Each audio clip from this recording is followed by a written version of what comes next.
Welcome to DubLife Diaries, the podcast where passion meets the open road. I'm Joe Person, your host, and also a lifelong dubber.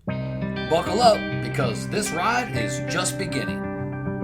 This podcast is sponsored by Volksmania magazine. Good times, great cars, awesome Volksmaniacs. Visit Volksmania.com to learn more about this class-leading VW magazine.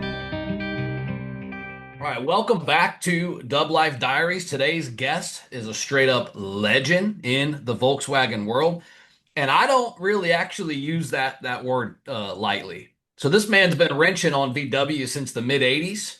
He's helped build some of the biggest shows in the Southeast. He created Volksblast, Winter Jam, No Dough Weekend, and he's earned the respect of the old school purists and all the new school builders. He lives the VW life daily, and he's passing the torch to his son. Ladies and gentlemen, we got Bill freaking Dwyer. Welcome to DubLife Diaries. Well, thank you very much. I was wondering who you're talking about. Wow, this guy sounds great. Oh, wait. Hey, man, that's you. And thank you, man. I really appreciate you taking time to come on this podcast and tell your story. Before we get going, I do want to give a couple shout outs to my current sponsors. Volksmania magazine, first on the list. Shout out to them. I feel these guys are the flyest VW magazine on the face of the planet. It's the quality, it's the people. If you haven't checked that out yet, please do. Volksmania.com. You can use DubLife10. That's DUBLIFE, the number 10. At checkout, you get 10% off your subscription. That is US subscribers only. Also, shout out to Salty Dub. From the beach to the bay, Salty Dub is tearing up the coastal VW scene with VW events and swag. Speaking of events, we got V-Dubs on the Pier coming up January 24th. That show, we just had registrations go live in the last couple days, and dude, it's blowing up. So we are grateful to see that it's creating a buzz. Anyway, saltydub.com. You can also use the same discount code, DubLife10, and it'll apply to 10% off any merch on the website at all. Also, for you, my brother, shout out to No Dough Weekend, which is April 10th, 11th, and 12th of 2026, right? Yep. Good stuff, man. All right. Well, my brother, back to you. No more of me. Back to you. Back to you. Thanks for having me, man. I do appreciate that, man. Thank you very much. Oh man, of course, of course. I appreciate you coming on, like I said. So let's rewind the clock a little bit. Let's go back to the mid '80s. Okay. What was the first Volkswagen, first VW that got you hooked? So actually wasn't even my car. It was my buddy's car. Back in high school, everyone needed a cheap ride, and his parents bought him just like a 73 Super Beetle. Back then the car was pretty nice. They were a lot newer back then. Maybe it was like a 15 or 20-year-old car at that point, Right. But my friend's parents bought him that car, and was driving around stock. And back then, you go to the store and there was Volkswagen magazines on the shelf. You can go to Publix and there's VW Trends, Hot VWs, and stuff like that. So of course you're naturally gonna flip through them, and not to mention mini trucking and stuff like that. So custom cars were pretty big back in the '80s. All the pink stuff, purple, all that kind of stuff. It's coming So back. It's coming back. it is. Yeah. And so he, had the idea, hey, let's fix this car up. I'm game, I'm totally green back then. I mean, I had some mechanical knowledge, with my dad fixing up cars, but more like just repair type stuff, not customizing. So maybe I acted like I knew what I was talking about, but really didn't. So we just basically pulled the trim off one day after high school and started filling holes, and we're going to paint this thing and do all these kind of, projects on it, which we did get it painted eventually, maybe like 2 years later, but it was a total crap job, but back in the day it looked good and it was cool. And we rode that car around for years, all through high school and stuff like that. So that was the initial spark, my buddy Pablo and his bug. So after that, then was there maybe a moment that Volkswagens kind of became a thing in your life? Yeah. So what happened, I don't know if it was at high school itself or if it was just parked somewhere, but somebody had put a flyer, before the internet, put a flyer in his car. So he's like, hey man, these guys are like, they meet up right down. It was literally right down the road from from us both. And I'm like, man, let's go up. It was a Thursday night, just in the middle of this parking lot at this mall. Well, let's go. We show up and there's like 15 cars and they're all custom Volkswagens. There's a white one and a brown and a pink one. It was super cool. And the guys were super welcoming and they were like our age and they're like, yeah, man, we go cruising and we do all these like trips and we go to these events and all this stuff. And for us, it was just like an eye opener for us. We're like, oh wow, let's go. So we just became regulars, and this is probably 85, maybe 86, but I know it was early high school. So it had to be 85, 86 for me. So you're about 10 years ahead of me. My high Yeah. school, I graduated in 95. Um, Yep. and when I graduated 16, I bought a 72 Standard Beetle auto clutch, Yeah. at Yeah. Tyrone Square Mall parking lot. And it was my favorite, purchase I had ever made. It was like two Yeah. grand, maybe 2 grand, maybe a little Yeah. bit more. Yeah. Had 70,000 miles on it, single one owner, Right. old lady, Yeah.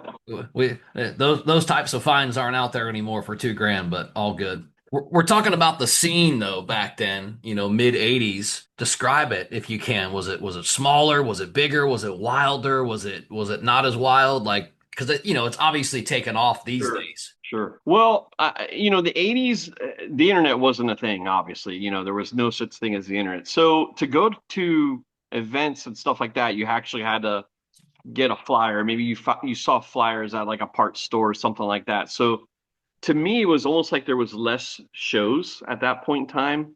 Maybe there was like 4 or 5 total a year, but they were like a huge deal for us because we don't when are we going to go to the next show? It's going to be like 3, 4, or 5 months out or something like that. And Bug Jam was around back then, and we did go. But the actual scene in the city, there was a in the 80s there was a big cruising scene and there was a big hangout, where people just we didn't really have money, so we would just go to the where we knew everyone was cruising around and maybe do a few laps, you know what I mean, and then park and then play some music and Miami's a lot like, the West Coast where you have like causeways and then people would meet up on the causeways. And you might go with a few guys with Beatles. I remember going on cruises where it was like 7 or 10 of us back in the early 80s. And then we'll show up somewhere and then, meet some other people. People come hang out. So it was just kind of a serendipitous type of existence. Like we left on a Friday night not knowing what was going to happen. All You we never had know was what's some gonna happen with these cards, cars. maybe some beers, and we were underage or something like that. Let's sneak out and let's go, man. So a lot of great memories, a lot of good times, and it was really cool. I mean, I think about it now. I'm like, wow, did that really happen? And it was a lot of fun. It was a lot of fun. So, in that, like Yeah, the scenes evolve so much, and now we've got the YouTube, and you've got sure. a lot of the influencer style guys that are making the instructional videos on these old cars, Yeah. and you know what mentors or influencers were around back then that really helped you shape your early builds. Well, in Miami, there is a notorious guy, Phil Weiner. We call him Papa down there, and he was the guru of Volkswagens. And this guy that we heard about, oh, this guy has like 10 Volkswagens on the side of his house, and he's like a Volkswagen mechanic. So we used to pop over to Phil's house, and he was like, oh, and he was probably around my age back then. Now he's in his 80s, or Hey, actually almost in his 90s, and he still does Volkswagens, by the way. Um, so he badass. said, "Hey, yeah, you guys want to show up on a Sunday? Help me move these cars around and fire them up." And we did like plugs and little tune-up minor stuff. No, knowing now what I know, is he only knew kind of the basics on how to tune them up and stuff like that. He never rebuilt engines or painted stuff like that, but it Right. was a good way to get your hands on a lot of cars. Um, you know, I wouldn't have had that opportunity. My parents drove, I guess modern vehicles for the time. So he was kind of a cool dude in letting us do free labor for him and touch all his cards and stuff like that. So, Phil, and there was a few guys already that were more advanced than I was at the time. Jerry and Caesar, they were already painting cars in their parents' garages. So I kind of emulated and learned some tips and tricks from them and then just kind of jumped into it, man. Just, you know, started just doing things, not really knowing quite how to do it. Hey, I kind of saw this guy do this. Let me mix these chemicals and paint. I sand this car down, and it most of it came out pretty good. But I mean, the knowledge base was not there at that time. So you've been building now, building these cars for Yeah. decades. How's your build style evolved over time? It has evolved a lot. So, of course, in the 80s, we did things with stripes on them and pink and, white. And we did scalloped cars and flamed cars and tweed interiors and all the stuff that you see now. And you're like, wow, that's cool 80s stuff. And for me, even me, I mean, I was around then. So when I see those cars, it brings me back. Actually, the parts bring me back. I'm like, oh, I remember that dash when they made that billet aluminum dash. I remember when it came out. I remember the cheap coil covers and the little plastic bits that you put on your fan pulley and that kind of stuff. So those cars do take me back. So we did a lot of those probably from the mid 80s to the maybe the early 90s. And then from the 90s we went to like a resto custom style, Okay. kind of hitting California pretty hard.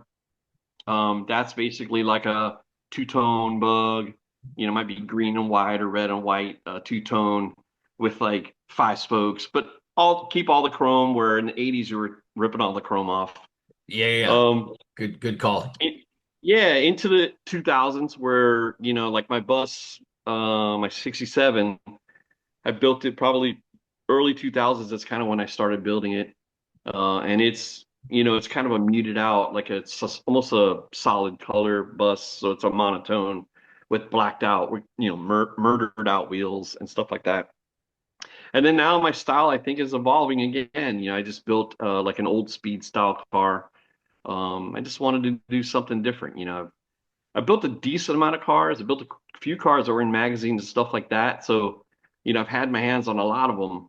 And each one is a little bit different. And I kind of go with the what I think is going to be the next big thing or something that I'm interested in that I haven't done.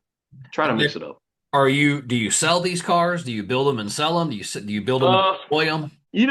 I've built some. I've sold a few. I have right now. I'm down to three, and I'm going to stick with three, because that's a normal thing to do. Actually, just three Volkswagen. But over the years, I've sold cars. As I had kids, I had to sell some cars. Built some to sell some. Built some for other people, or collabed with people and built cars that were just major projects that that we just need like 4 or 5 guys to finish this thing in the next 2 years type stuff.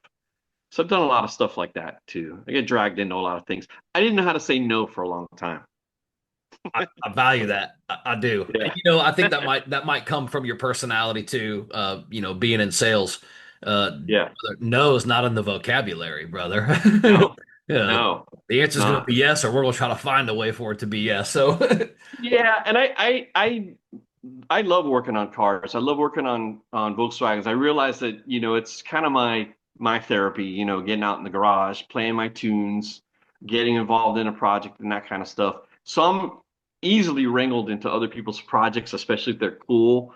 I love to get my hands on some cool cars and stuff. Honestly, things I wouldn't have been able to work on myself because I can't afford some of the projects that I've worked on. I saw a meme, just going back to what you were saying. I saw a meme on social media just last week. It was something Yeah. about classic VWs. Does anybody own just one? Like Yeah. everybody was commenting about how many they own and stuff. Yeah. It's You kind of start with funny. one.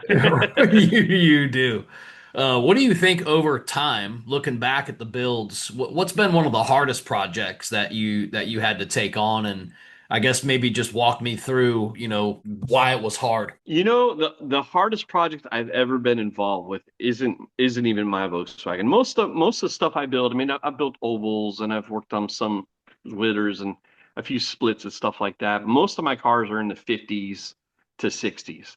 But my buddy Bubba years ago told me that he had bought this bus and he says, I got to show you pictures of the thing. It's going to freak you out, dude. You're going to freak out when you see this project. And we had already been we lived at that point, we lived like maybe 15 minutes from each other. So I would go over there on weekends and we'd knock out all kind of projects and stuff like that. Mostly all split bus related stuff. He shows up, he's got his cell phone and he's got pictures of this bus. It's obviously a barn door bus, and I'm like, wow, dude, that's. But we had worked on a few.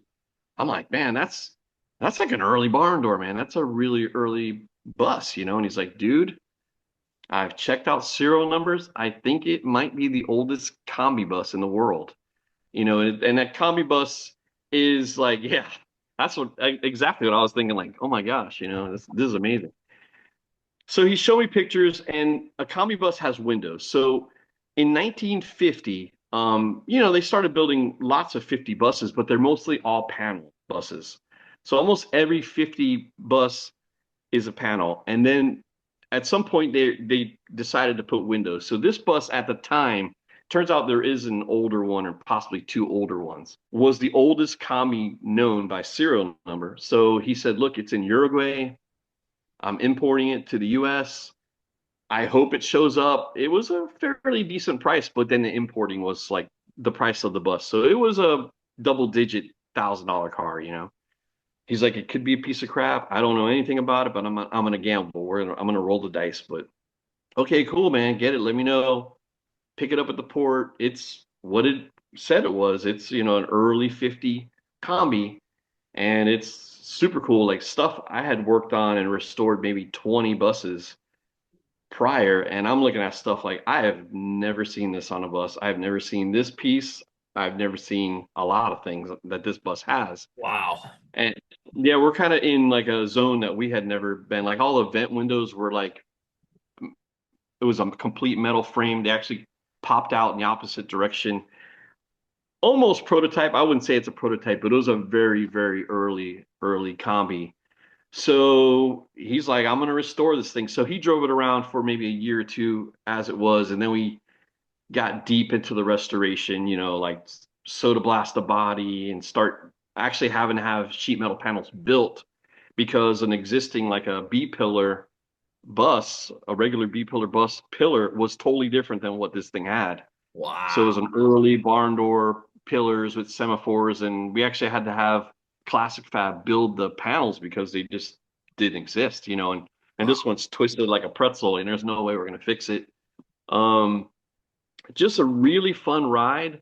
Um, he collected all the parts. I just basically helped him out with labor and you know that kind of stuff. But it was a really fun project. Probably about 2.5 years total of us building the bus from basically stripping it down nothing to getting it done. But a very interesting project. You know, a lot of things about it were totally different. So it was an adventure, I would say. And the car is now and it's actually in a museum Wow. up in Wisconsin. Yeah, private owner that actually lives in Florida.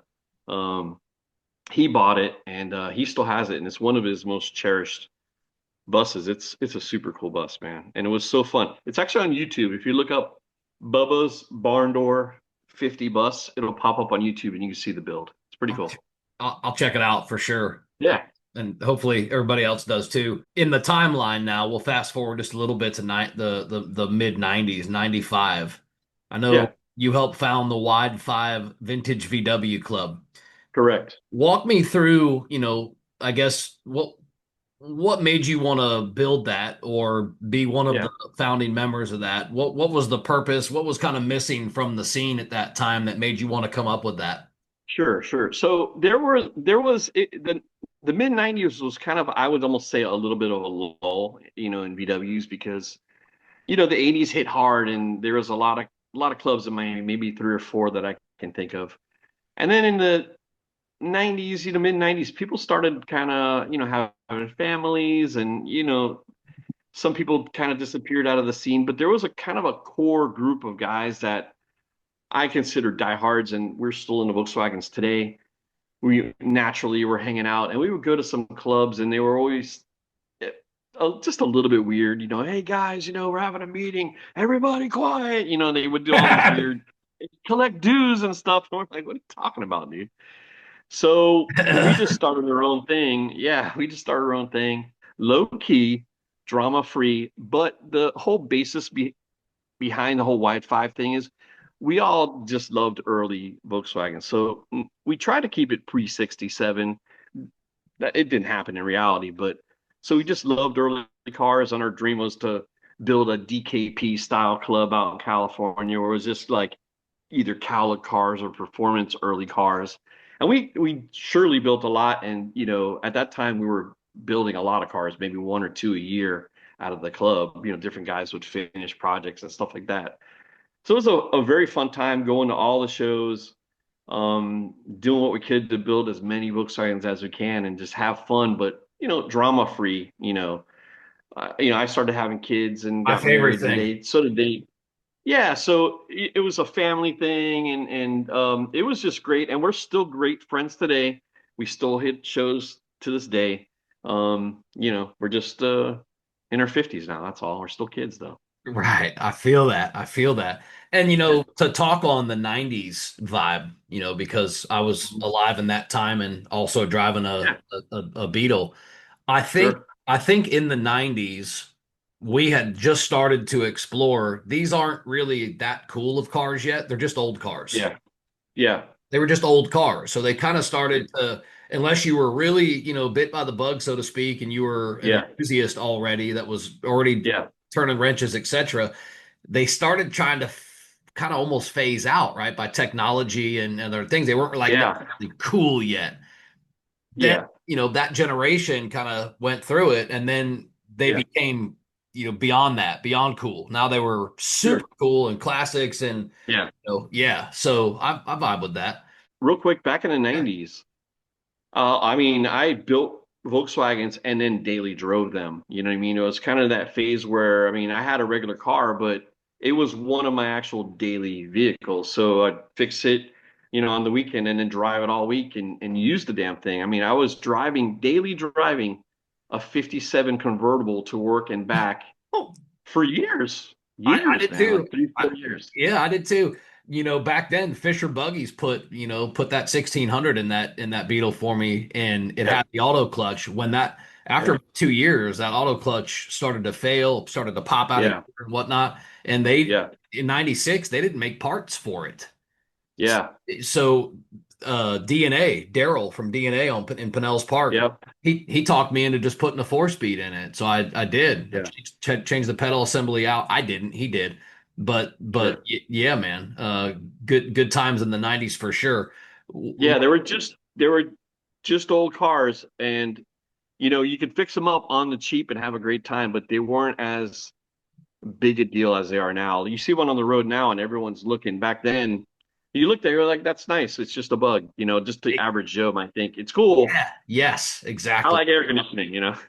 I feel But that. I feel that. And I went through that even myself as a late teen, again, like you said, I started a family and I got married and, all that stuff. And it's like, I still always have had a spot for these little cars in my heart, but I didn't have one, man. I took a hiatus for many years yeah, because, well, yeah. I didn't have room in the garage, etc. But obviously happy to be a part of the scene again.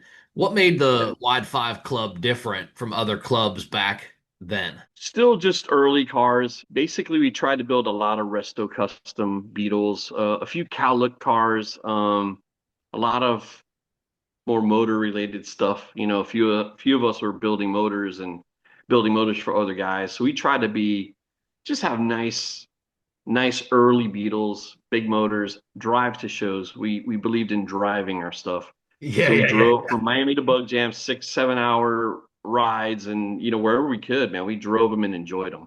Yeah, I feel that because I used to strap surfboards to my roof and I would hit Yeah, East Coast and we'd go surf the East Coast right here from yeah, St. Pete. yeah. We'd drive down south, we'd hit Venice, me and my buddies. And dude, this car got extremely good gas mileage, Hmm. Yeah, and it made it. My friend used to be, yeah. no way, man, we're not taking that thing to the East Coast. Are you crazy? I'm like, what do you mean? Oh, yeah, we are. Yeah, get in. And then they started to trust them too. They were like, oh, hell yeah, the Beatles going to get us there. And yeah, Yeah, it sure did.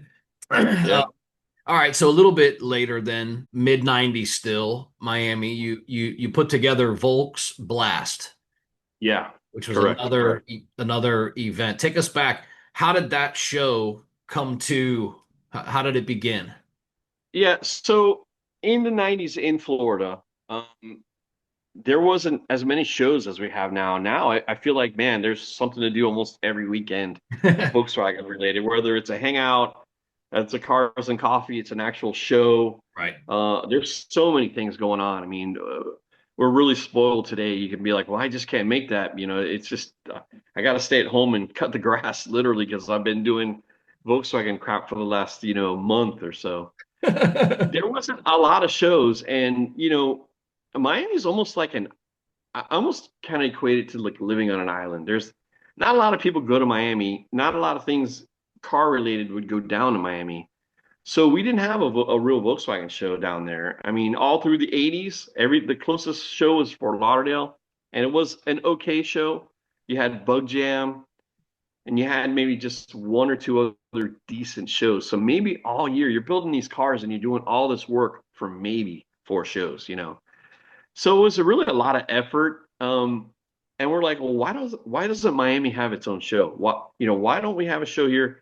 Even if it's just for locals, let's do it. So we teamed up, White Five teamed up with Palmetto Bugs, which is another like a local Volkswagen club, but more of an water cooled everything in that club, where we were strictly just vintage cars. And basically, we teamed up with them, created our own show, and just kind of started going from there. So that would have been 1996 was, I believe, the first show that we did. And right off the bat, we had like 100 cars, which is pretty darn good for there. And then, year two, we had 150 cars, and then it just started growing to the point that it really maxes out at like 250. The show actually physically can only hold about 250 cars, but we were shutting down the South Miami, basically Sunset Drive. It's a busy road. It grew to the size that the city was allowing us to shut the streets down and close down the city. Basically, we Damn. started taking side streets. And Volkswagen did really well from 1996 to really COVID.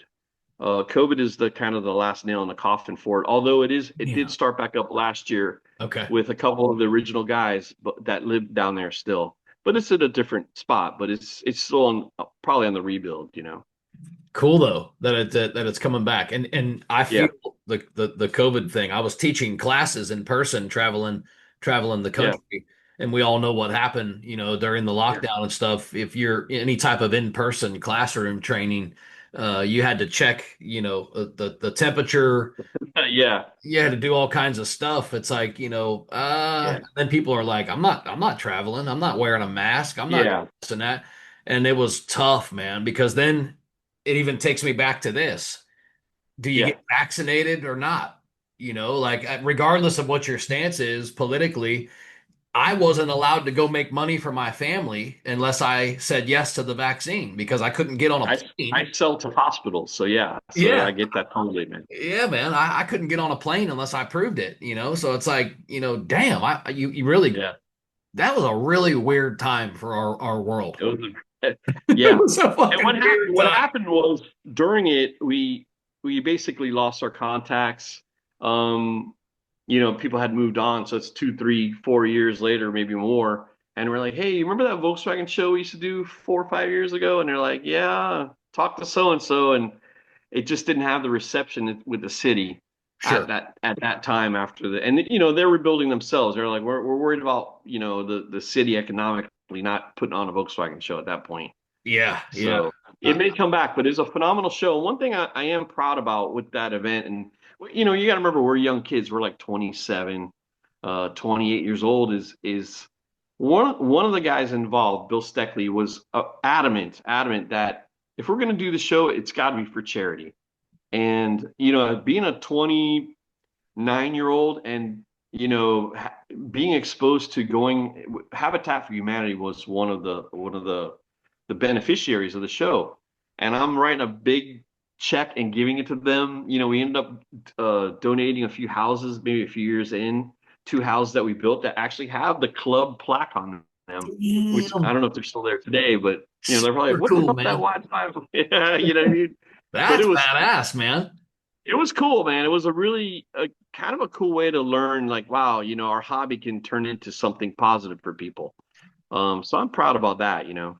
So people are really the same over time, right? But Yeah, what changed in the like maybe essentially the growing pains of growing a show in today's yeah. society as opposed to growing a show in the 80s and 90s? What did it look It like, I guess, back then compared to now?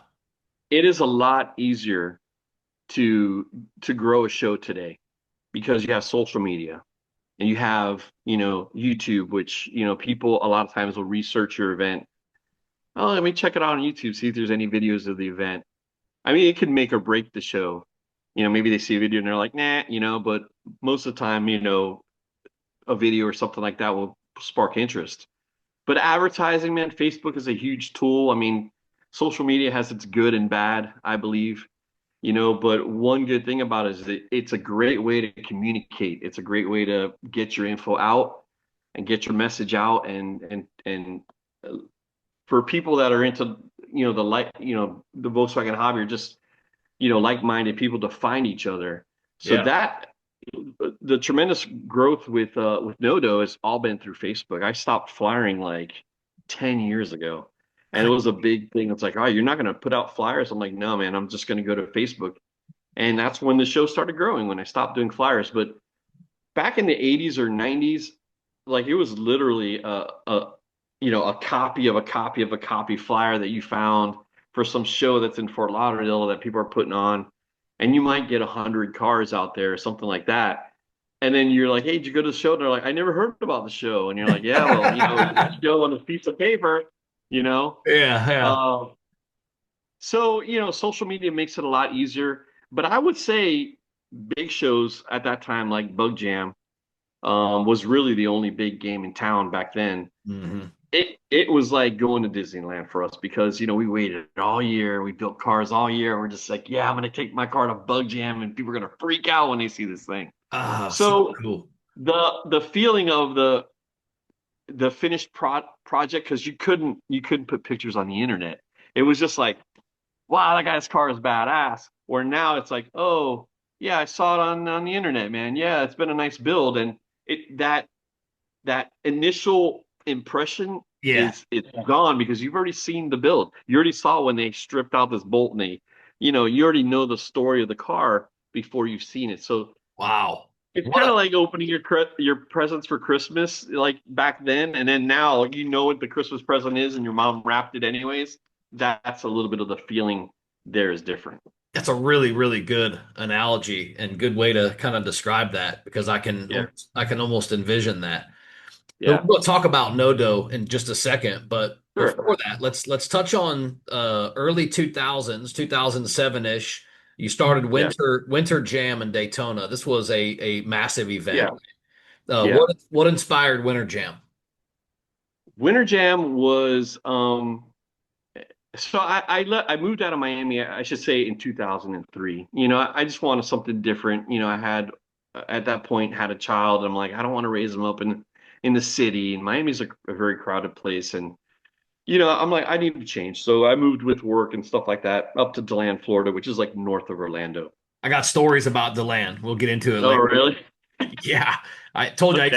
I used to surf the East Coast. So I had one buddy that lived in New Smyrna area, and Yeah. we came down into his area, and ended up visiting DeLand, and I saw Yeah. all these this area we went to where there was like these mediums and this it was really Oh, kind Casadega. Yeah, it's right down the street. Yeah. yeah, Oh, bro. So yeah. my car broke down there. Yeah. I had a 1984 at the time. It was an 84 Volvo 240 Oh, wow. DL. Yeah. Total shitbox. Electric Yeah. system was a nightmare. It started blowing Yeah. fuses, and I started smelling smoke. And I'm like, uh-oh. And it broke down in Casadega. Oh, wow. Yeah, bro. So Yeah, we that's a ended weird up, place to break down.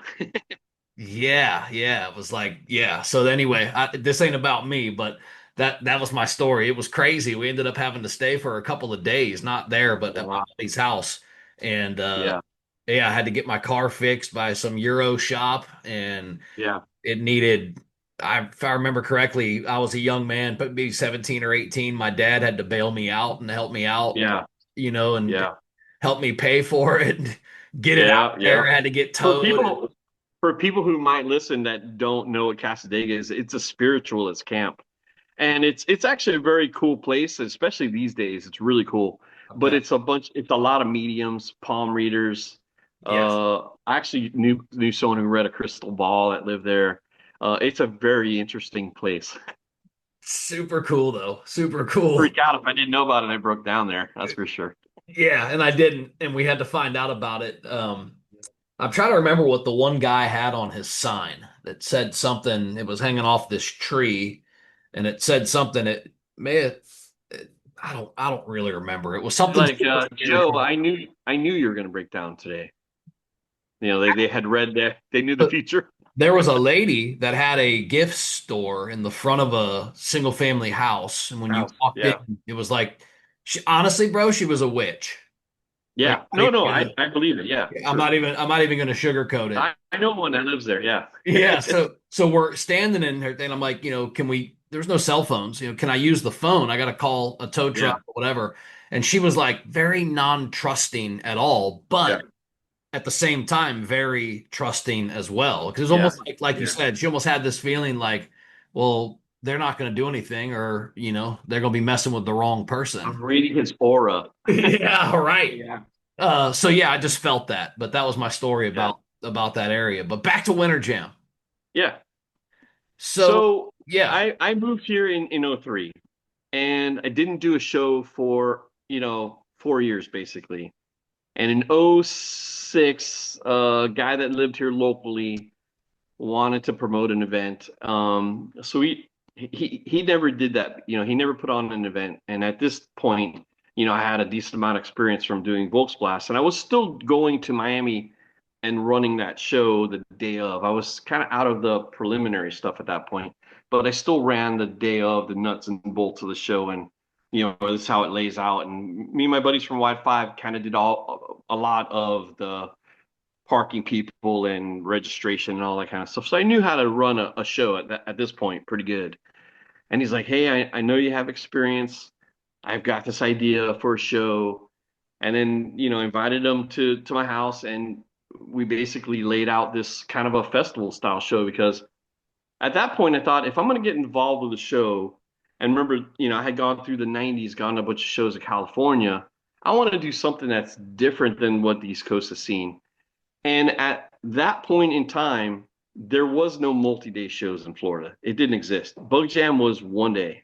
Um, you had Bully Brigade, that was a separate event down in St. Pete, Yep. or Clearwater, but it was its own show. And then so it was a 2 day event. But like when you went to California in the '90s, they've got open houses, and they've got things Saturday night and parties and all these kind of things. So that's where the idea came from. I had already experienced that out at the Classic in California.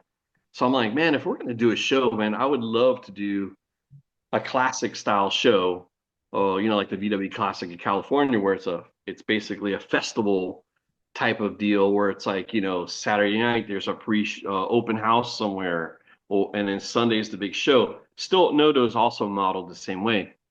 The main difference between Winter Jam and Nodo was Winter Jam, well, it wasn't a free show. That's the biggest difference. And then it also had a music aspect, and then it ended up having a skating and surfing aspect, because one of the guys, Chris, who's involved with promoting the show, was a big time surfer and a lifeguard, and his kids are skaters. And I was like, dude, it'd be super cool if we do almost like a Warped Tour slash Volkswagen show thing. And we did, man. And we grew it from 2007 to 2010 was when I was involved.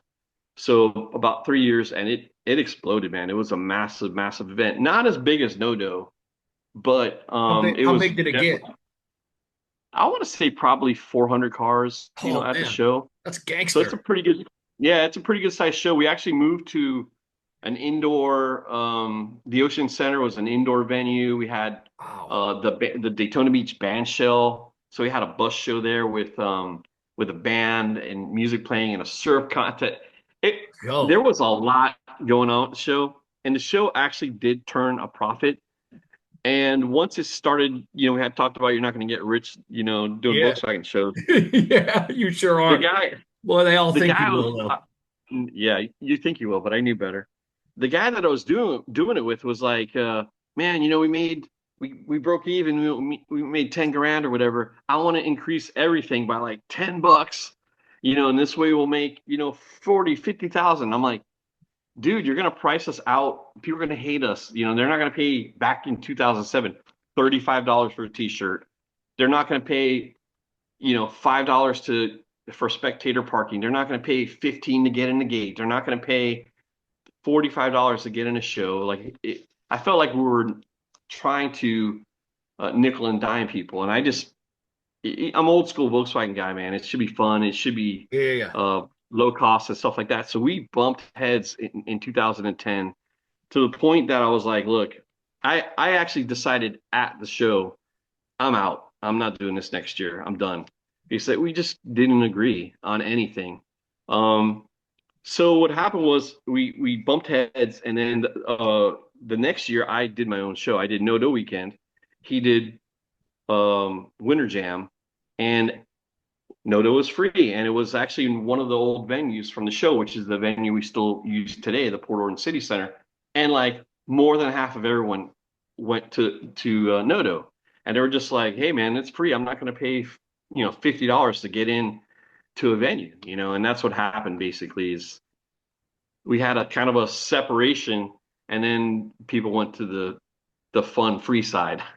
So so Um, that's how, and then he did Winter Jam the following year, and then after that he just stopped. So, but that's how No Do kind of came about. well, now we're here, and we can talk. Yep, We can talk about no. yep, yeah, I haven't had the privilege of hanging out at a no-do yet. I know Alan has. Last couple of years, he's been. Uh, yeah, Obviously, my partner in Salty Dub. sure, I want to come, and I will. But let's for those that haven't been, yeah, let's talk about what makes no-do different from every other weekend event. yeah. So real quick, a Winter Jam, I didn't have full control. I had a lot of knowledge, and I basically laid out the shows, but I figured if I'm going to do No Do, and it's going to happen now, it's going to be an enthusiast show, a show that's for the people. It's not going to charge a lot of money. I mean, obviously we have to put the show on, so some, sponsors and stuff, we need that kind of stuff. But it's basically I wanted to make it a real deal Volkswagen show with honestly like an 80s type of vibe, you know what I mean? And that's kind of what we've done. I try to tell people that don't know about it. It's kind of like Bike Week for Volkswagens, except it's only 3 days instead of a week. So it's 3 days of a lot of stuff going on. If you ever look at the schedule for I for hear, I've seen. Noto, It's fucking off the yeah, chain. There's all kinds of stuff. yeah. How So many cars come in for the weekend?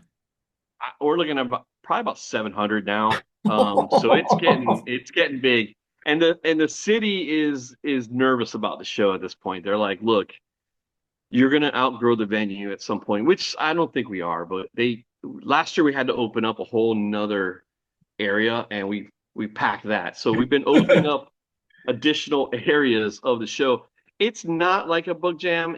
I would say it's got a totally different vibe. The closest thing, there's a few shows in California that it's like, I can't think of the damn show right now, but it's in a shaded park.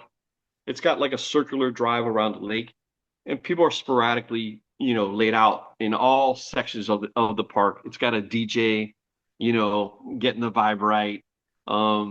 It's not a judged show, so we don't line people up, line cars up by models and stuff like that, and then send judges around. We do like a people's choice. I actually put together a team of people, and they judge the top eight. There's only 8 awards that we give away at the show, but they're always really interesting awards. They always have to do with the theming of the show. Every year's got a different theme. But I tell people it's a weekend for you to enjoy your car, drive it. Um, the show, like the furthest point you'll be from the show or any of the events are is maybe like 2, 3 miles. So if you got a car that maybe doesn't run the greatest, you'll still be okay.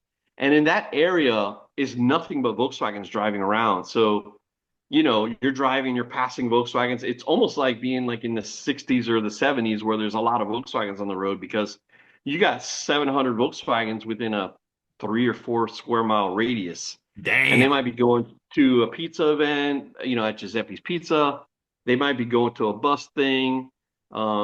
It's pretty cool. I mean, I go there and I'm always constantly working and trying to make sure everything's happening. Yeah. But I look around, I'm like, wow, this is pretty damn cool, man. I would love to come to the show someday, you know what I mean, and not have to think about anything. Yeah, dude. But I feel that. I try to tell people it's like bike week. You'll have parties at night, events during the day. There's a If you're a bay window guy, we got a bay window show. If you're a split window guy, you got a split window show. We got a Vanagon show happening this year, so lots of great stuff going on. And then we had the big show on Sunday, and we have a huge swap meet. And the thing is, I mean, it's low cost. It's free to put your car in. It's free to be a spectator.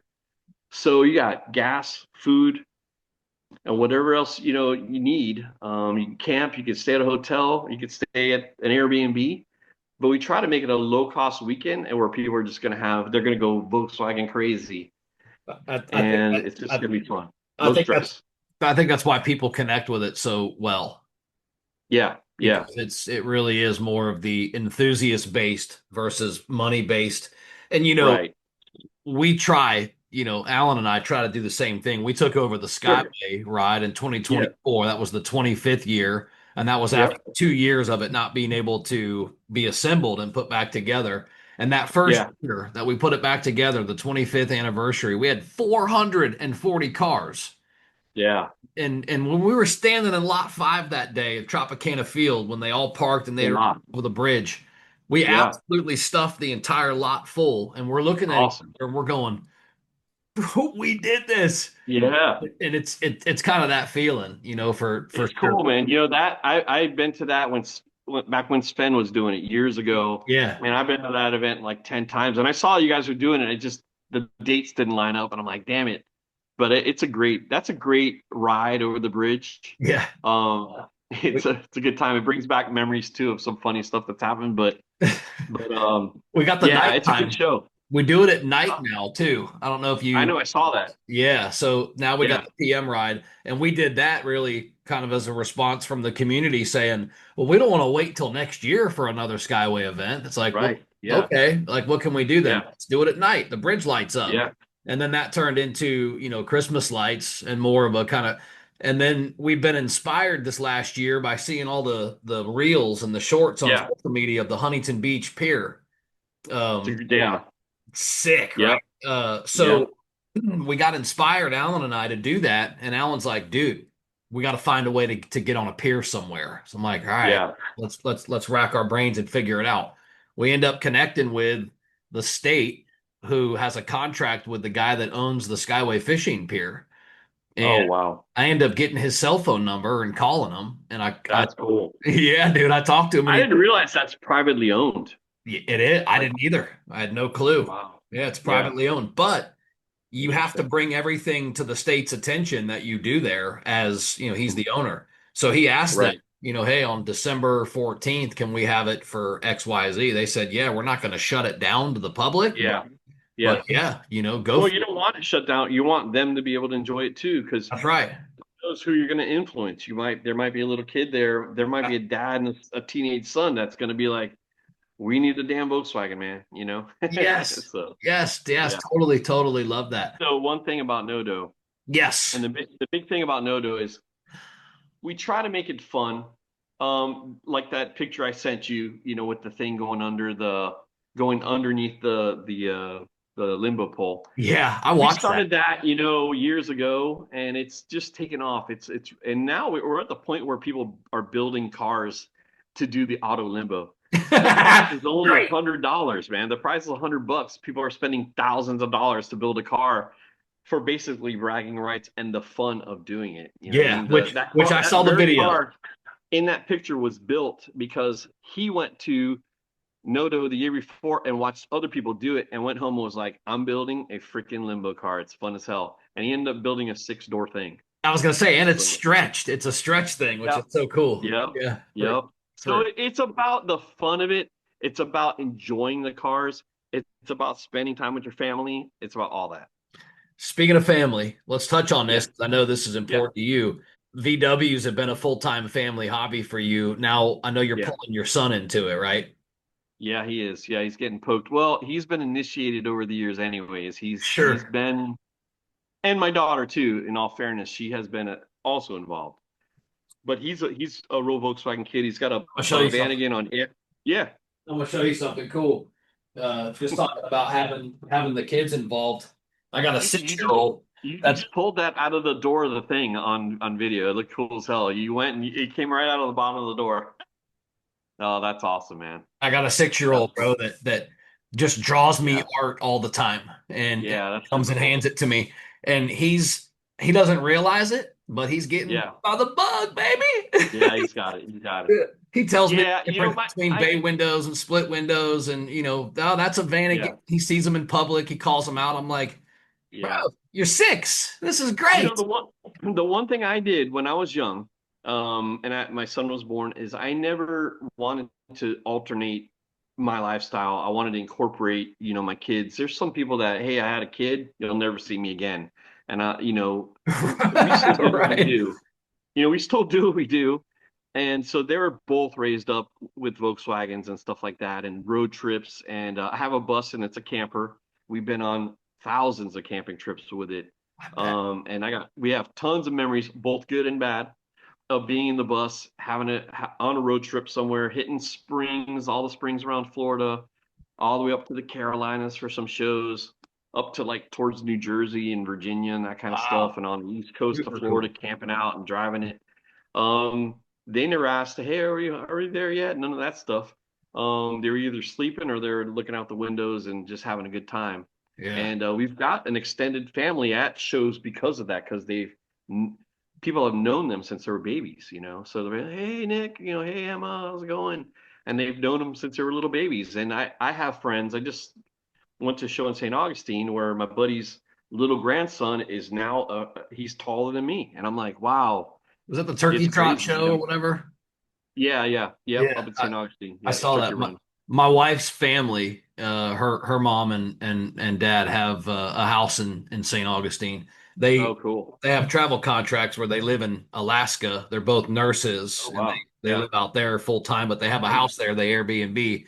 We actually last year for the evacuation, yeah, when the storms came, we actually went and yeah, stayed up there. So I, just connected with a few of the local, VW yeah. scenes out there. So I've seen Sure. some of the social media stuff A advertising. great bunch of guys there, man. Yeah, Yeah, I yeah. bet. Do we want to touch on anything else on your son? I know you're pulling him into the scene, but is Yeah. So he had my son's basically taken over a lot more of the preliminary stuff. He's 25 now, on the show side? and yeah, on the show side, and at some point, I kind of want to take my load to about half, and then maybe at some point hand it off. Um, Sure, man. my daughter, ironically, is starting to take interest in it too, and she's Cool. into other hobbies, but she's like, I've been thinking about it. Maybe I want to put on a some kind of a convention. And I was like, whoa, holy crap. She's into like all kind of anime and stuff like that, and Yeah, was talking about doing her own event. And I was like, man, I guess that is part of the genetics of the family or something. that's pretty But cool. yeah, but it's a lot. It's a lot of undertaking a show of this size now. So it's a lot to be like, hey, I'm out. You take it over, because anybody would be like, holy crap. So it would be something that's going to happen over time. And honestly, my girlfriend Jamie has vowed to, she's been indoctrinated, and she's taken over a lot of the pre-show stuff, especially with the shirts. Deciding quantities and colors, and the artwork. I kind of generate the artwork initially, and then I have an artist finish it up. So there's a lot to go into it, and there's a lot of people behind the scenes, mostly my family. And I have a few guys that, like Bubba Corsi, who's been helping me since day one, who, I say, hey, what do you think about doing this? Or what do you think about adding this or subtracting this? But Nick and both Emma as well has slowly become more of a part of it. So, So you brought them up. You've lived in virtually most of the generations of growth through oh the yeah. new culture. Is the scene healthier today, or is it more fragile than it I was back I then? think it is. I think it's healthier. I think there's more cars going to shows. It is easier to buy a car. They're more pricey, but if you want let's say you want a 60 rag top, I know you bought a Beetle recently or a 60 or a 55 convertible, whatever you want, you can find it. You know what I mean? You can go online and maybe it might take you a few months, but You you'd be can. like, all right, that's kind of in my price range. I'm gonna contact this guy.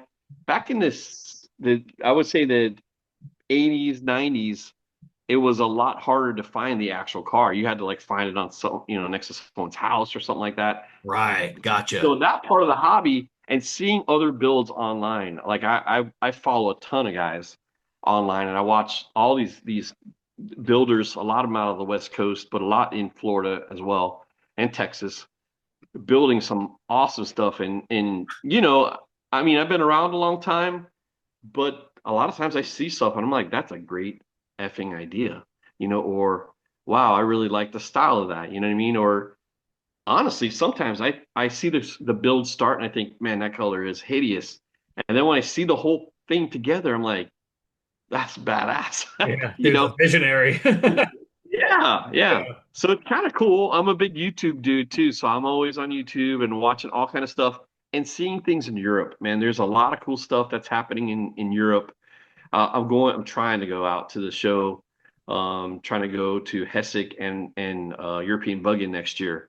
But I'm dying to see some of the stuff out there. And I have friends that live there that I made through the internet that have come to Florida and stayed at my house. We would have never done that without the internet. So I think the scene it's bigger but closer at the same time. I know guys out west I maybe met like two, three times, but we're friends on Facebook. And I'll tell you a really, really interesting story quickly. But I bought a 57 convertible with a buddy out of a junkyard back in, I want to say it was like 99 or maybe 2000. And this car, you could tell it was a custom car from like maybe the late 90s, maybe the early 90s or maybe the late 80s. It was like a lime green 57 convertible with white sides. So I figured it's like an early 90s build. And I'm like, man, this is a cool car. I wonder what the backstory is for this car. It's definitely a custom car and definitely, was around back in the day. And somebody found it in Hot VW's magazine back in like 92 or 91. They go, Damn. dude, I saw that car. And sure enough, it's at a show in California. And in front of the car is like a sign and it says Jay's 57 Vert. And it was the car because it had splatter paint headlights and all kind of very stuff that just that car had. Splatter paint. Many splatter paint, yeah. Many, many, many years later, I'm talking maybe just like 6 or 7 years ago, I was just on the internet on a Volkswagen site on Facebook, and a guy's like, "Man, I'm looking for my old car," and he puts a picture up, and it's that freaking car, and I'm like, "Bro, I bought your car out of a junkyard in like 1990 or 91." He was like, "What?" He's like, "How did my baby end up in a junkyard?" I'm like, "Dude." So I sent him my pics all through the 90s. I go, "Look, I got out of a junkyard. I put heater channels in it, and I did all this work, and then I Wow, painted it man. black, and I drove it. I drove it for like 10 years." And he's like, mind blown. We united because he posted a picture of it. I had been wondering about this car, where it came from for years. He ended up building it. We're friends today. Both of us are looking for the car because I sold it locally here. I think it's actually in my town, but just hidden away. Yeah. So if I Crazy. find it, I'm like, dude, I found your car. If it's for sale, I'm gonna say, hey man, here's your car, buy it. I But love wild. I mean, it's like the internet has brought people together, and it's solved mysteries and stuff like it's just interesting to me. I love the community for that. And Yeah. the growth of the community because of the internet. It's a blessing and a curse. Yeah. Maybe depending on your mindset or your stance on, Yeah. type of attitude that you have. But Yeah. Hmm. one trend today that you absolutely love, and then think about it because then I want to know about one trend that you are happy that you'll never see again, hopefully. Okay. I got it, man. I got it. Okay. So the one trend I love is survivor cars, man. There's Say nothing like a good survivor car. survivor You cars. see it. Yeah, yeah, yeah. So Yeah. original. Original car, somebody rolled out, patina on it, original interior. A buddy of mine had a 53 Beetle Survivor car. He actually sold it because it was high pressure. He was like, I don't like leaving it out, in the rain or anything like that, like at shows, because it was patinaed, and he could see where it was under his tutelage. It was like aging more, and he's like, and he ended up selling the car because it was just too much for him. But you see, like I saw a couple of cars at Bug Jam, old, splits and stuff like that. Beautiful car. You're just a caretaker for maybe, 10 years or however long you keep the car. But just, they got a history to them, you know what I mean? And a lot of those cars were back in the 90s, they would take a beautiful car like that, kind of lightly worn, lightly loved car, and then just fully restore it, So all you saw was these pristine examples of these rare cars. And I like to see the cars that are tattered and torn and have a story. I like that, you know what I mean? Yeah, yeah. So And they that all is one trend I'm glad has people are showing everything, you know what I mean? It's great. how about one you don't care to see anymore? The Mulholland look, man. You ever heard of the Mulholland look? I Love just that thing. I want to say I just read about the Mulholland look. Is that the buggy? No, it's a kit called the Mulholland look, and it puts square headlights on a Beetle. That's what I saw it And at the fiberglass fenders. I was just on somebody's yeah, website looking at the fiberglass fenders, and you scroll down yeah, pricing, and it's the Mulholland look fenders. yeah, not my Square. thing. Yeah. I love that Beetles have round headlights, and that was a trend that it really hit in the 80s, and it was around a little bit in the 90s. Not my thing. Okay. Yeah. I remember though. I knew it was something having to do with Yeah, fiberglass. if we had a party and we burned all the Mulholland look fenders in the world, I would attend it. So, what's your current lineup now? Cars owned. I'm down to three, which is great. Okay. Although we have five here. I have a little small shop that we rent also, but I have a '59 convertible, convertible. Oh my gosh, ragtop, I love called the those one years. seven. 58, Yeah, the one. 59. Yeah, call it a 171. It's a rally themed car. Okay. I just got it together, really finished maybe 6, 7 weeks ago. Um, we're loving the car so far. Drives great. It's kind of everything I wanted it to be, and it's proving to be fairly reliable. Knock on wood. Um, I have my '67 bus that I've had for 23 years. I've had that bus forever. Like I was telling you earlier, we've been all over the country. Not I wouldn't say all over the country, but we had it in Arizona last year, Wow. camping and stuff like that. So it's I restored it really twice. In 2003 when I bought it, I did a almost over a year. I did new engine, new drivetrain, transmission, brakes, all that stuff.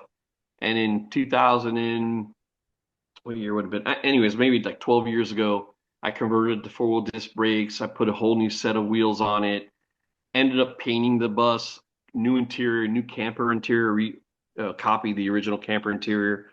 Um, so that one will never go because it's part of the family, Mhm. really, because my kids grew up in it and that kind of stuff. And Yeah. I just bought a 59 Gia. So I bought a 59 low Cool. light, Low light. really nice car. It's like a three owner car, about that. Maybe I'm the fourth owner. Ah, Um, sweet. really, really cool car that I'm starting to build now. And then that'll be it for a while. But my son has a '67 that we're building, and then he's got an air ride van again. Aero That's pretty cool. Vanagon. So Cool. The air ride, 67 yeah. is it a Beetle or a Gia? It's Sorry. a Beetle. It's a It's a Beetle. 67 Beetle. Yeah. Nice. Yeah, Nice.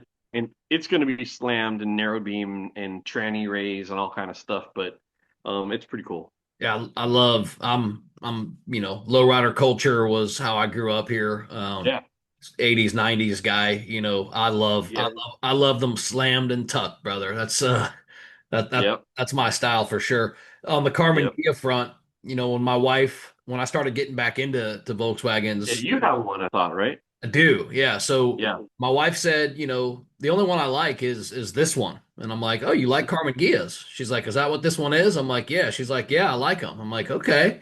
She's like, "But I'm yeah, the stick shift." I'm like, yeah, "What?" Like, oh, okay. So I start doing a little bit of research and I see that in the early 70s, they had the auto clutch still. auto stick. I had one in Yep, high school.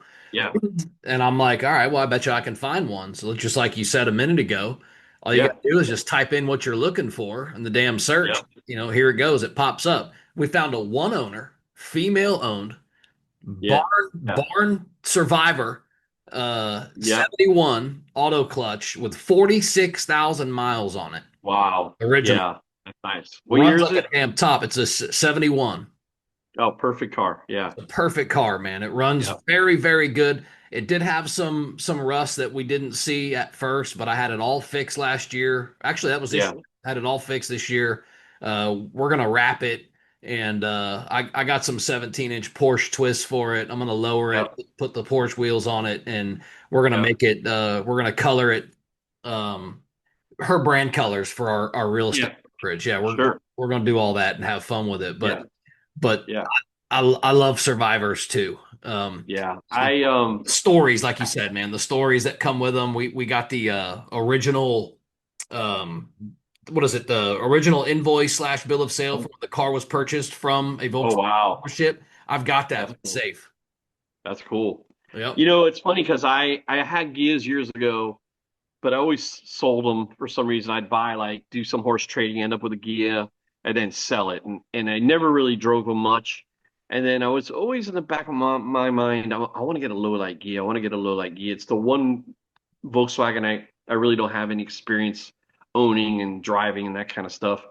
And my buddy sent me a 71 convertible Gia auto stick mint, same thing, like 40,000 miles. Oh, And he's like, hey man, it came up from Miami. He's like, I want to give this to my sister. Can you go through it? Just make sure it's 100%. So I did a bunch, it needed a bunch of vacuum lines and fuel lines and just maintenance stuff, you know. mhm. Got it running. He's like, drive it for like 2 or 3 weeks, make sure it's bulletproof, and I'll come pick it up. So he forced me to drive this car for 2 weeks, and I was like, I I'm looked at my getting a son one Kia. day. We took it to get Mexican food. And I was like, bro, I need a Gia. I love it. And I ever love since it that too. day, I'm like, you know what? I'm on the hunt. So I bought a low light, but it needed everything, and I was prepared to do all the metal work on it. And then Alan Bristow, I'm sure you know him over there, but Alan had a low light he put for sale that was a lot nicer. So I sold my car and bought his car, you know. So Nice. I'm Good having a stuff. great time building it, man. It's a lot of fun. Yeah, I love those early Gias for sure. The dash a little Yeah, bit different without that a pad. little bit different. Yep. Yeah, yeah, Yeah. I definitely like them. All Yeah. right, let's talk about the lifestyle for a second. You know, you've been Yeah. a long time. What's the VW lifestyle taught you in your life about patience? I am a very patient person, naturally, and I've had projects that span years. When I tell you years, I mean years, 7, 8 years. Because I'll start a car and then build another car for somebody else. I used to build a lot of stuff for other people, so it's just taking your time, finding the right parts. I enjoy the treasure hunt that goes along with building a car. So I'll go to Bug Jam and spend 2 days in a swap and find 20 items that I really need and maybe go look at some show cars. But it's taught me that spending time on a project is a good way to clear your mind.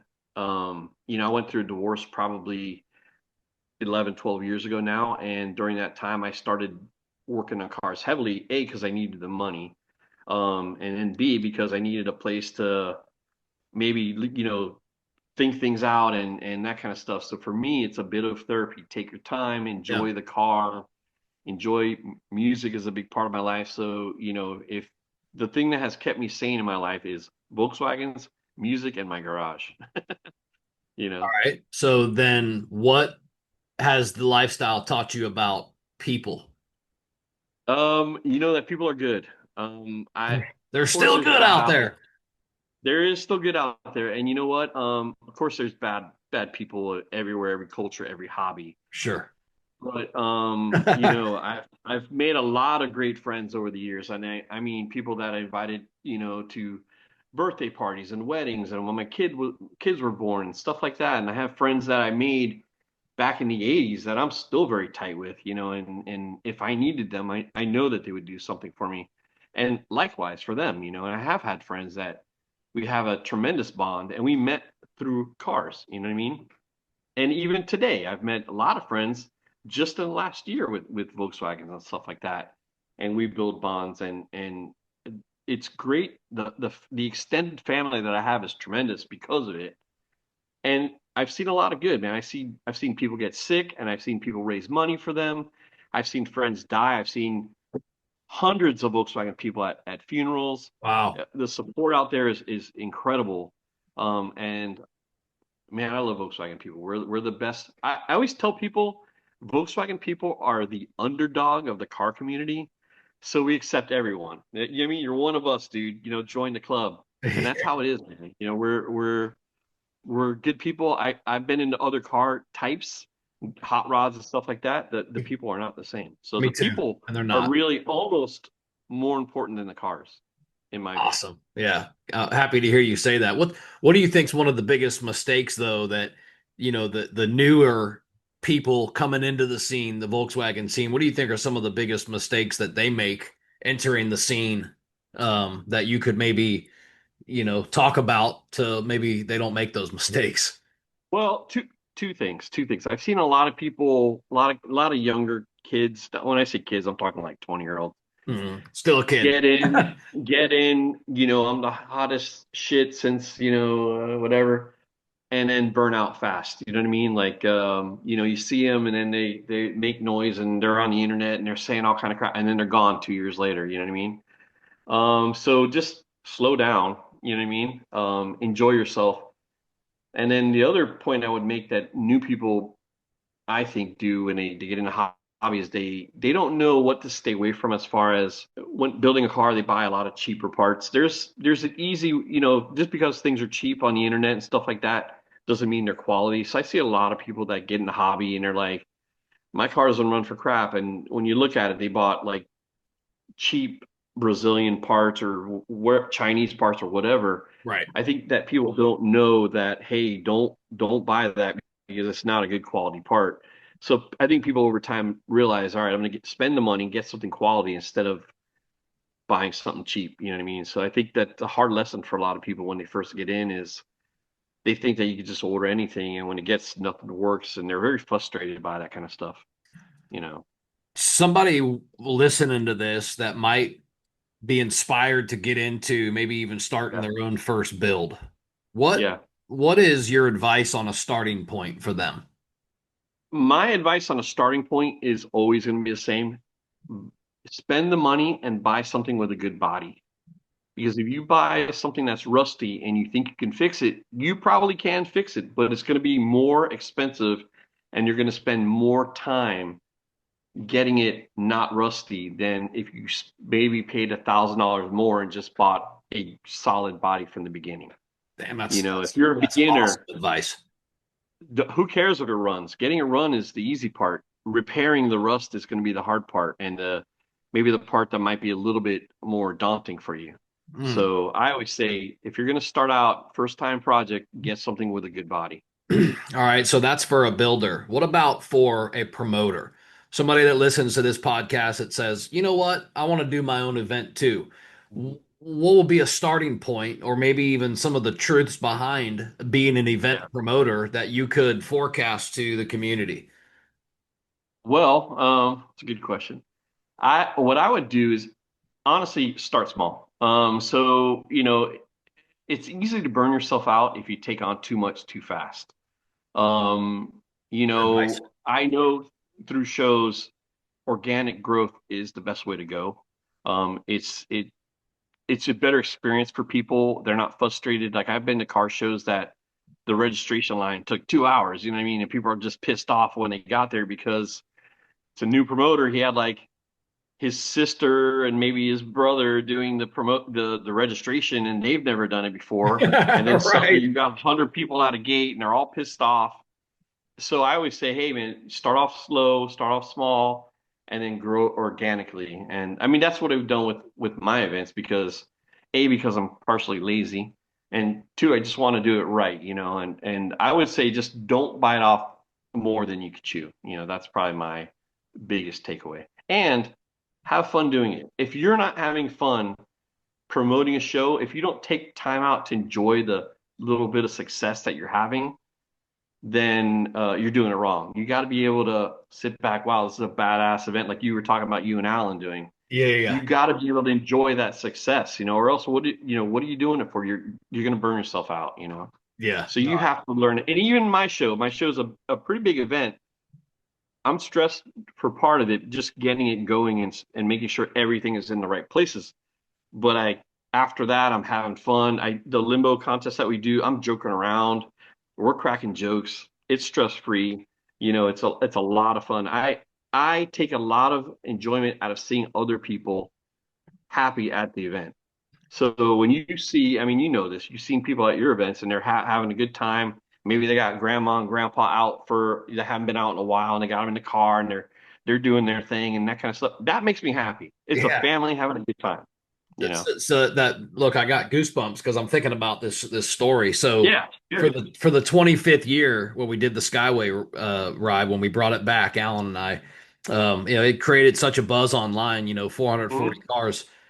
Somebody had come down to Citrus Yeah, Place to get in line, yeah, and she didn't have a Volkswagen. And she said, "Is there yeah. a way that I can just jump in and ride with Oh wow, somebody that's else?" awesome. Yeah, And we didn't even think, we're like, oh, absolutely. She's like, are you really, yeah. you're serious? You're willing to do that for Oh me? yeah, And, somebody was right there, was like, yeah, you can jump in with me. yeah. It's just me. Hell 'Cause yeah, turns out she yeah. had terminal cancer. Oh wow. Yeah. And she, it made her whole life, it felt Sure. like and she rode in a thing with the windshield down and Oh wow, yeah. yeah, bro. I mean, it was everything. So I totally, What I totally vibe with that. what may not be a big deal to us is a big deal to some people. And there's Right. people that Nodo, there especially during like COVID and that kind of stuff. A lot of people, I mean, we had to put the show on hiatus for about a year, but there were a lot of people that told me at that time, that is our vacation. That is our family Right. Right. vacation. That's We so go cool, man. every year. We caravan in Nodo. We camp out, me and the kids, my extended family, whatever. And those kind of stories, I love them because that's what it was intended to be for. Yeah. And that's where I get my energy from. I've seen a bunch of Volkswagens. 90% of the cars that are there I've already seen. So I mean, we do like having new builds, and I do love that kind of stuff. But I'm more about the little kids riding around on a bicycle and grandpa chasing them around and that kind of stuff, because that's really what it's about when you look at it. That was literally my next question was going to say, Yeah, how do you, after all these decades, keep your enthusiasm alive? But you yeah. don't have to answer it because you just did. I'm going to tell you a story though, real quick. We had a gentleman that came to the show, and he was also terminal cancer. Was in World War II. He was like 90 years old. This is several years ago. Bought a Beetle in Europe years later in 1960. Exported it to the U.S. Was at my show with pictures of him in uniform driving the bug in Germany. Whoa. And his last thing that he told his family, I want to take my car to a Volkswagen show, came to the show, won an award. I was so thrilled that we could do that for him. And Yes, he man. died the following. His family sent me a letter. I don't I don't want to get emotional, but it was a big deal.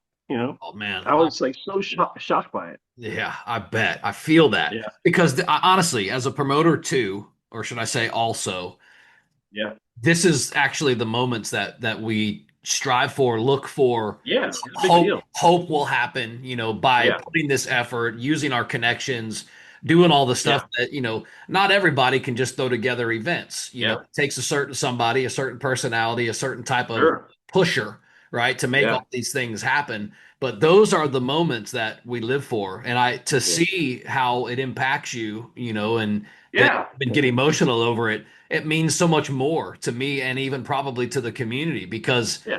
that's what you want, bro, is somebody that gives a fuck that much running this thing, Right. you know? Yeah. So man, I value that. Thank you for We having made such he a big made his heart. last it maybe his last year have a big highlight, for him, and I Oh, felt good about that. me too. Thank you for Yeah. sharing that for I everybody. didn't think I was going to cry on a podcast. Thanks, Joe. Hey, thank you for caring that much, bro. Thank you for caring Yeah, that much. yeah. What's next for you? Any new shows? Any new builds? Just Uh, we're working on that gear that we have. And honestly, I built my 59 ragtop to really enjoy. It's not a show car. It's a nice car, but it's not built as a show car. It's built to drive and run. I'm going to Sick Week. I don't know if you know what that is, but it's a big drag race event, and we're we're gonna do 5 days of being part of that event with the car. We're not actually gonna drag it. We're gonna do the endurance part of it. So it's Okay. about over 1,000 miles. So I'm really looking forward to that. But Badass. show wise, I'm not gonna do anything new. With Noda, I always tweak it a little bit. I always take things out and I add new things. So kind of more of the same. I'm looking at. I got a few ideas of things I want to add to the show to make it, new for some people. I got some new games that we're gonna maybe launch here either this year, maybe next year, and just kind of build on that success. And I'm trying to put all I can into the show, but then also take time, as I get older and stuff like that, to enjoy my cars, maybe some big road trips and stuff like that, in the Gia or my Beetle, and just have some fun with those cars, and just enjoy it a little bit. Didn't you partner? I thought I saw maybe a partnership up with Pensacola with Derek Henry with Bugs on the Bayou. Aren't you doing something with Yep. for? Yeah, yep. Derek is going to do he's going to do a Vanagon show this Yes, year. that's what it is. He's At got the Ego. Vanagon. He was Yeah, on the yeah. podcast So too. at What a Giuseppe Pizza fantastic dude. on Saturday, he's taking on doing a Vanagon show, and that's going to be huge because the Vanagon scene is really taken off. I mean, we have one ourselves, but I mean, they're super cool. So it's going to be a lot of fun, man. He's a great addition. I like his energy. Me too. I think he's Love a that great dude. guy. He is. He is. We've only had a few in-person interactions and stuff like that, but I follow him online. I need to get to a show. I have no excuse not to be there next year. I don't either. But And I got to make it too. that's one of our road trips that we're planning. We have family in Apalachicola, so we're gonna go see them and then head on up to his show. But people with that kind of energy, we'll partner up with for the event anytime, man. If you and Alan ever want to do something for the show, just let us know if you want to be a part of it. We're always looking to make that weekend a big deal. The way we look at it is like we're kind of the I look at like Bug Jam's kind of the beginning, and then you have all these shows. Of course, you have Christmas, which there's not much around that, but then you have January Volkswagen shows.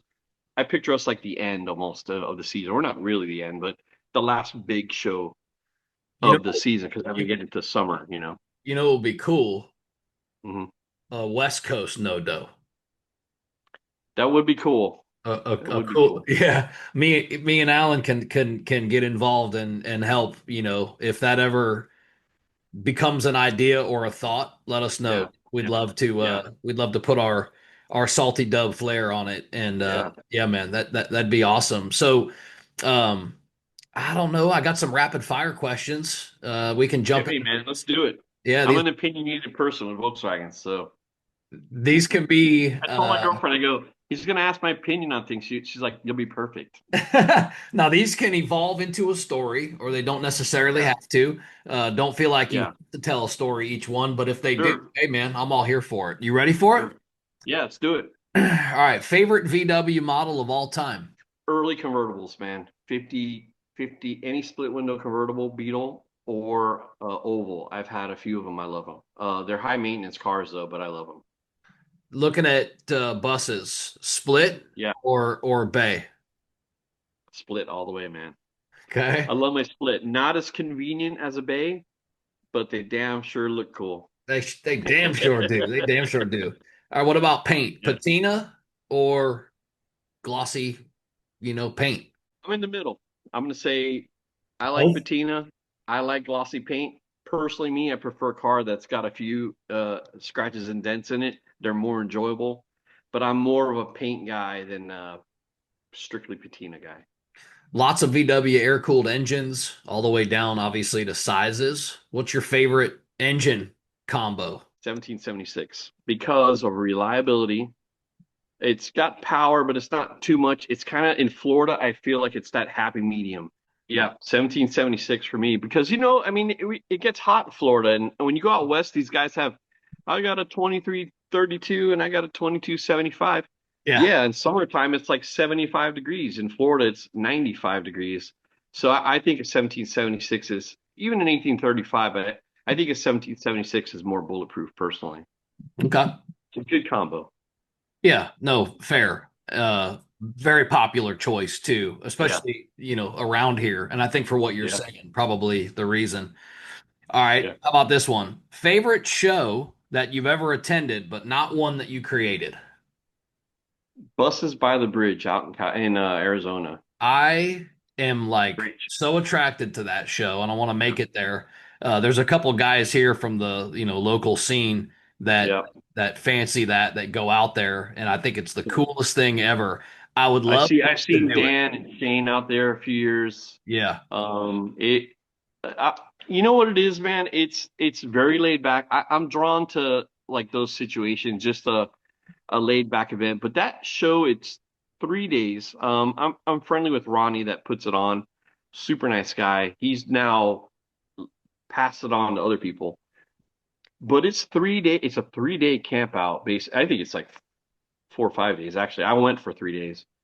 But we had our bus out there, and it's just where we were actually on like a peninsula in a lake making breakfast and the sun rising. It just was so great that the air is like crisp.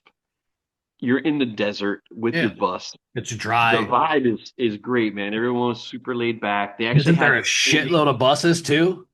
like 500 buses. Come on, Um, bro. I gotta see that one day. yeah, and then like events during the days, they had like a BMX show, and then they have like the lantern walk at night, and then the sunsets are just awesome. It's Yes, I just the saw that lantern ambiance walk. of the place. It's great, man. Yeah, I've I been want to to a get lot of there. shows. That's the top. I do love shows with good swap meets though. So it does have a swap meet, but for swap meet, I honestly want to say Bug Jam for swap, or what used to be the Classic Weekend in California. But ambiance total show that I would go to tomorrow, Buses by the Bridge. Who runs that show? Um, the London Bridge Bullies, I believe, are the people that run it now. It's a big group of guys that run it, and it's a well-run machine. I will tell you that. It's a lot of fun. Well, it looks it. It sure looks it. Yeah, I hope I strive one day to be able to put together something that looks that awesome and that yeah, well placed and yeah, that well put together. All right, a yeah. good answer for sure. One tool that you can't live without. My I have a Krebsfer Volkswagen engine building stand that's from a dealership from the 50s that a friend of mine bought like at a yard sale and Wow. then eventually gave to me.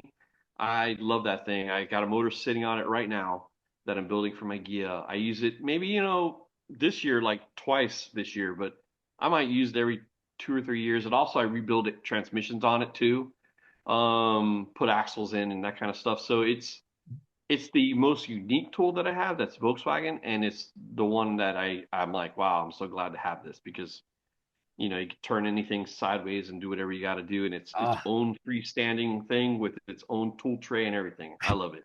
I've got a 1600. I found a Mm-hmm. 1600 last year on Marketplace. Mm-hmm. Ended up getting it for like $600. It's all chromed Yeah, out. cheap.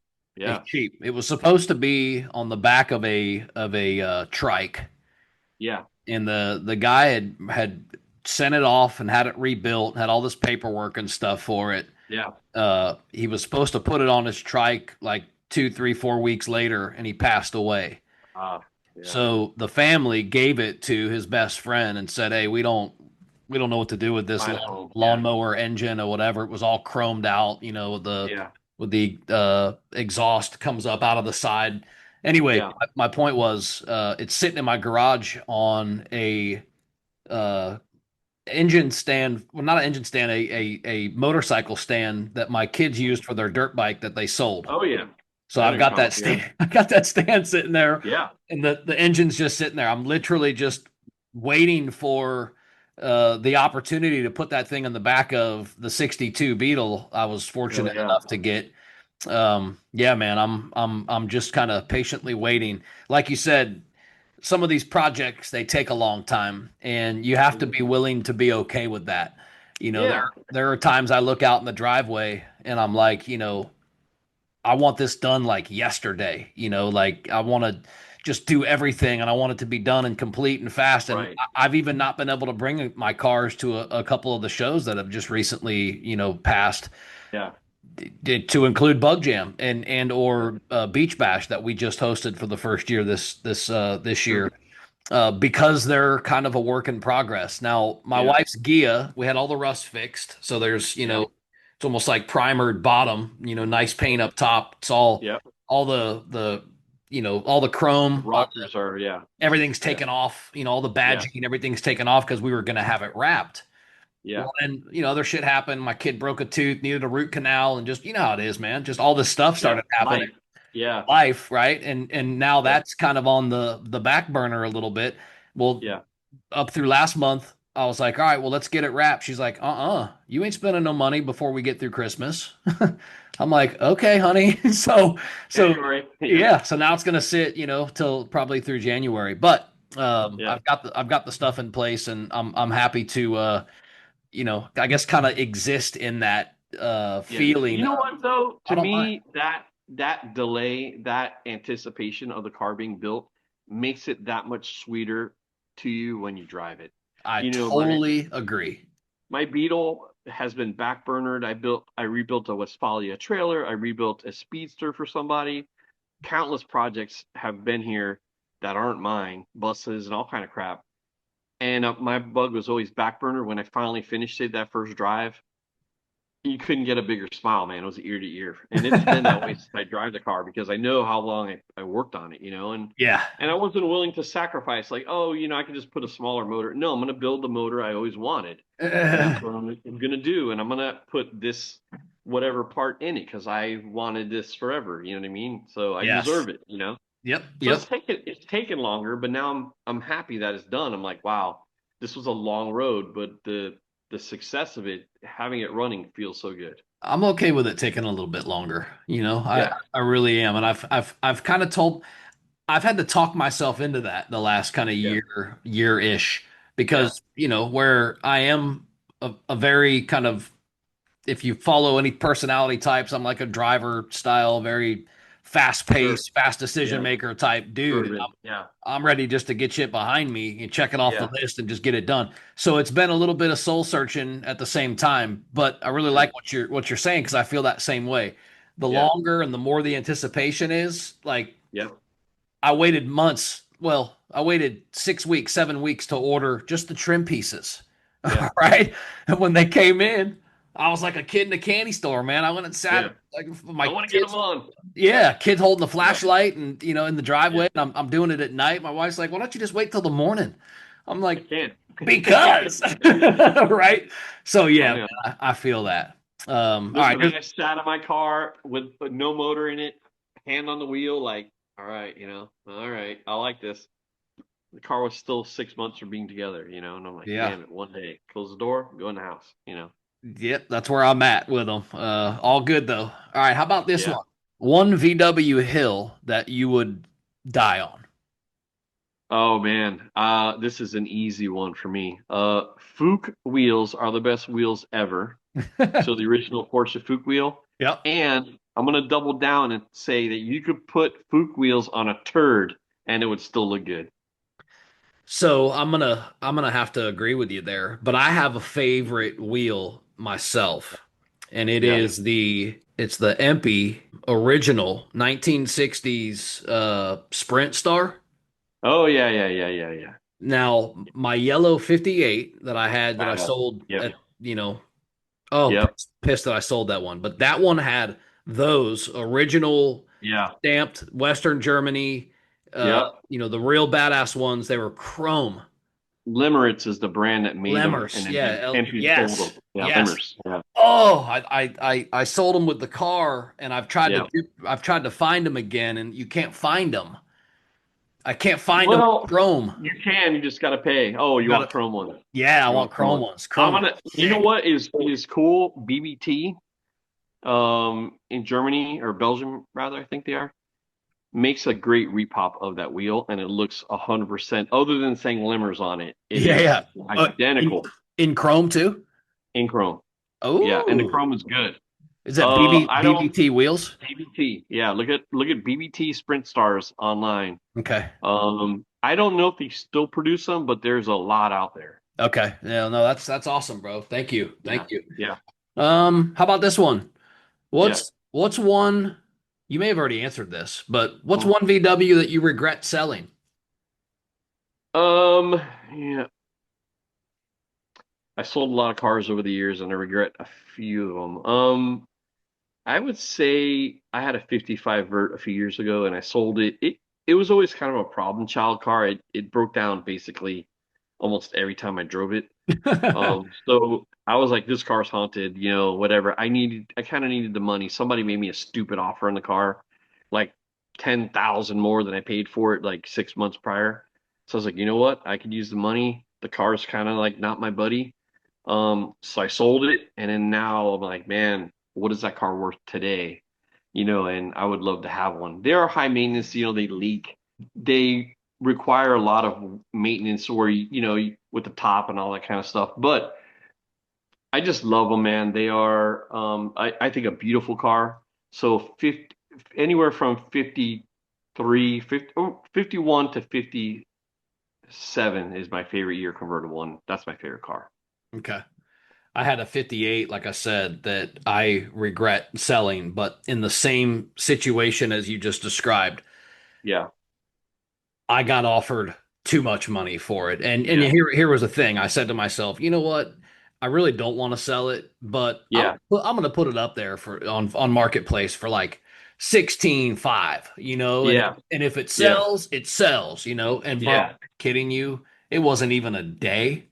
Yeah. And this guy messaged me and he's like, dude, that's my dream car. I've been looking for that car for 15 years. Yeah.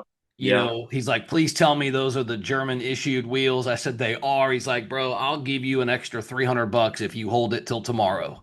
So Yeah. he came up from South Florida and paid 16.8 Oh wow. for that car that I saw just a year later. He was trying to sell it Yeah. for 13 and couldn't.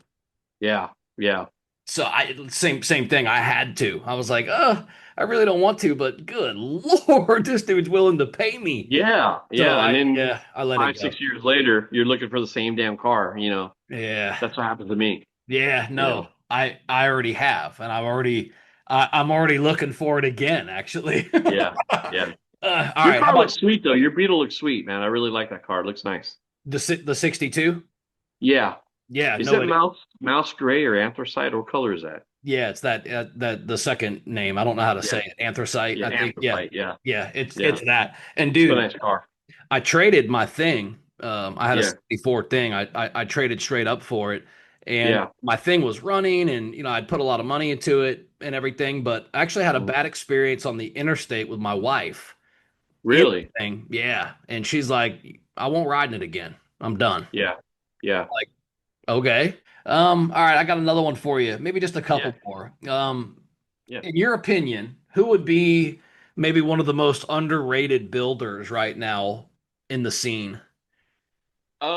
So you know what? It's crazy. One of the guys, I was telling you earlier about, in the 80s when I first showed up to that club, and that's when I got kind of bit by the bug and kind of realized what the scene was. Caesar Costa. He's actually the guy who owns that thing behind you. Oh, okay. Um, he's a guy from that's been around forever. He has the most amazing fleet of cars. He's got a thing. He's got an oval ragtop. He's got a notchback. He's got you name it. He's got it. He even builds modern new Beetles. He just built like a 2020 convertible on air ride. Crazy Oh, stuff. sick. He's been in it since day one. He's built through all the styles over the years. Like we're talking 80s cars, 90s cars, 2000s. He's still actively doing it. He builds crazy stuff like that thing. He even does non-Volkswagen things. He's in Miami. He's been doing it forever, and he does top-notch builds. He has a double cab that's tubbed in the back. Ooh, Super cool. ooh, Really nice bay window double cab. Beautiful. So yeah. yeah, he's a guy that knows what he's doing, does all his own work. I really respect that. Paints, Mhm. builds motors, does it all. He'd be the guy I say is the most underrated guy that I know. Okay, cool, man. Doesn't doesn't toot his own horn all the time, but Yeah, builds a badass ride. badass. Yeah. The VW life, Hmm. in general, is this a life that chooses you, or do you choose it? I'm gonna say it's a life that chooses you because it reels you in. Okay. Um, you either have You either have one of two experiences. One, you buy a Volkswagen, it never runs right, or you always have problems and you get frustrated and you sell it. Or you buy one, it eventually runs like shit, and then you have to work on it. But you have a few good experiences that hook you with people, maybe a cruise, a drive somewhere, maybe you Hmm. go to a show and you have an amazing time. If you have that one or two good Volkswagen experiences, you'll be hooked. It's really that initial first year when you buy a car and what you do with it and how you enjoy it. If you have a few good experiences, you're in it, then you're like, next thing you know, you're going to Volkswagen shows and you're buying that second Volkswagen and that third one and fourth one and fifth. Yeah. But yeah, so I think it chooses you. Okay. Any shout outs or yeah, anybody you want to say what's up to or shout anybody else out? Just my friends, man, my original buddies, that we still hang out with, Pat, Jason, Al, Tony, there's a lot of guys that we hang out with. Of course, my friends back in Miami, Caesar, Alex, Ramsey, all those guys that I've known since like the 1980s, Jerry. There's tons of guys that, are still in it, still build cars, still are excited about it. Mm. We're all gray haired now. We all have a gray beard, but we're still 20-year-olds at heart, you Yeah. know. I just They had a know who they conversation are. with somebody. I, Yeah. I was just saying that last night. I'm still 18 at heart. Still 18 at heart. And that's a wrap for this episode of DubLife Diaries. Thanks for riding along with us and diving into these incredible stories of the people in the dubs that drive their dreams. If you love today's episode, don't forget to subscribe or hit that follow button so you never miss an adventure. Do you have a story to tell or know somebody else who's living the dub life? Awesome! Reach out to us. You can find us on all socials at DubLife Diaries or shoot me an email. I'm not hard to find. DubLifeDiaries@gmail.com. Until next time, keep the engines humming and the wheels turning and always follow the road that inspires you. This is Joe Person. I'm signing off. I'll catch you on the next ride.